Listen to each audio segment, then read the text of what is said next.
Faly miaraba antsika malagasy amin'izao fotoana izao dia mirary soa antsika hitombo hasina handroso laza eo am-pianonana ty fandaharana momba ny hasina eo amin'ny fomba malagasy. Ny tenako dia filohan'ny trano koltoraly malagasy ary ao anatin'ny mpitsabo nentim-paharazana ao zany ny fanandroana, ny fomba amam-panao, ny fitsaboana amin'ny alalan'ny ravinkazo. Dia misy ihany koa zany ny fampianarana tamin'ny roa sekoly sasany zany momba ny fizahantany, ohatra hoe anisany nanomboka tao amin'ny fizahantany ny fikarakarana ny fiarahana ny asa tao amin'ny Lolali Green University momba ny fambolena io ary ny fizahantany dia karakarana indrindraindrindra amin'ny volovary maro anaka. Ary ny anjara andraikitra tao tamin'izany dia ny tantara sy ny fomba amam-panao malagasy hoentina mampiroborobo ny fambolena sy ny fizahantany. Ny tenako ihany koa zany anisan'ny tao amin'ny radio sy télévision vitsivitsy nanao fandaharana momba ny fomba amam-panao malagasy sy ny tantara sy ny fomban-drazana. Ny tenako moa zany nandritra amin'ny 8 taona dia nampianatra tao amin'ny trano koltoraly malagasy momba ny fanandroana zany sy ny fitsaboana nentim-paharazana indrindraindrindra amin'ireo le fampalalana ny olona n'ireo le zava-maniry. Ny tenako ihany koa zany filohan'ny trano koltoraly malagasy nandritra ny 15 taona hatramin'izao ary anisan'ireny mikarakara ny lanonana momba ny taom-baovao malagasy reny ary ny zavatra rehetrarehetra momba ny malagasy ary tsy ny malagasy ihany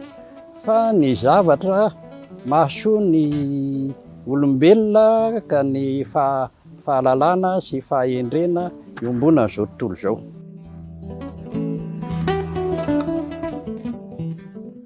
Mazava-dehibe dia hitantsika moa amin'izao fotoana izao fa ny firenena ny ohatra ny tady ho latsaka andavaka ary tsy ny firenentsika ihany fa ny eran'izao tontolo izao dia hitantsika fikorontanana ka amin'izany zany dia ilaina ny fahalalana zany atao hoe hasina zany mba hisandratrasina tsika satria rehefa fantatritsika ny atao hoe hasina dia manana ny maha izy antsika tsika misandratra ny hasina. Dia hasina moa zany dia io zany maha izy antsika hery ao anatintsika io fombantsika raha fa manana an'izany hasina zany ianao dia manitra, madio ary mitombo hery zany amin'izay rehetra ataonao. Mbola ho velabelarantsika amin'ny hatsipiriany zany rehetrarehetra zany fa ny antsoinantsika rehetrarehetra zany dia zao zany maty hasina zany ratsy. Inona no mahatonga ny hoe maty hasina? Dia zao tsy manana ny maha izy antsika fa mamoa fo ady zay ny atao hoe fady, io mamono an'ilay hasina zany. Inona moa ny fady zany dia ilay tsy fanomezan-kasina, tsy fisian'ny fihavanana. Dia zany rehetrarehetra zany moa zany ho hitantsika amin'ny hatsipiriany ao anatin'ilay famelabelaran-kevitra.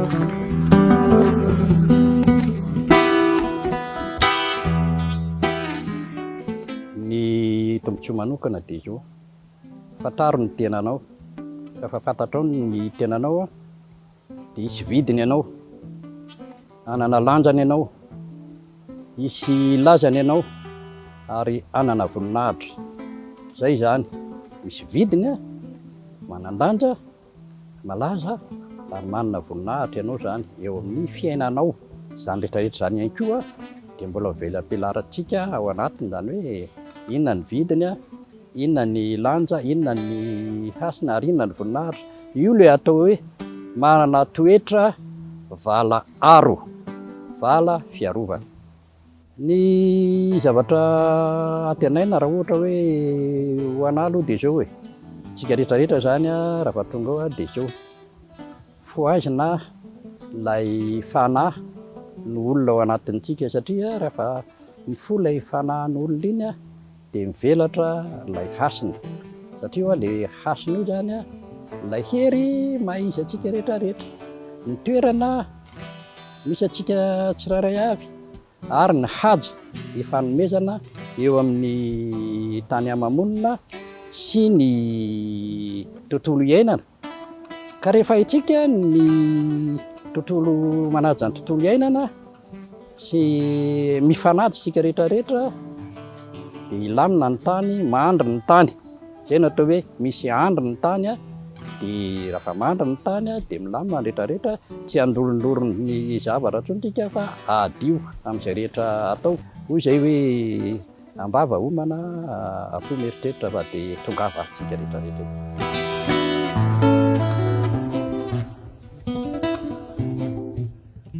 Malagasy a fantaro ny tenanao a ny taninao a ny teninao tantaranao sy ny fomba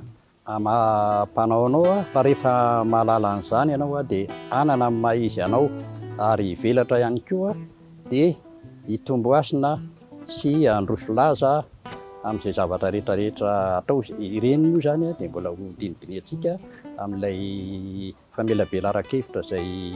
ho ataontsika.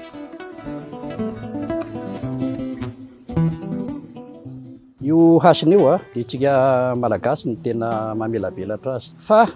tsy ho an'ny malagasy irery io fa ho an'izao tontolo izao satria ilay hasina ilay fanahy ary misy teny anankiray moa tenin'olona kendry taloha tany Gresy tany hoe fantaro ny tenanao a dia ho fantatrao ny fanalahidy sy ny tsiambaratelo ny ireo Andriamanitra sy izao tontolo izao dia eto amintsika ihany koa zany ny fahalalana an'izany hasina izany zany a dia atonga antsika hitombo hasina handroso laza dia alala ny momba antsika dia rehefa mahalala ny momba antsika dia misokatra ho antsika ny vaharavara ny fahombiazana sy ny fanampiana. Manantena antsika zany ho tonga amin'ny alatsinain'ny Pentecote ary manantenitsika rehetra fa ho velom-panantenana dia inona moa no tediavintsika ny ho salama ny finaritra ary sambatra sy adana ka zany rehetrarehetra zany a dia azo amin'ny alalan'ny fanandratana n'ilay hasina dia tongava ary tompoko mirary soa indrindra.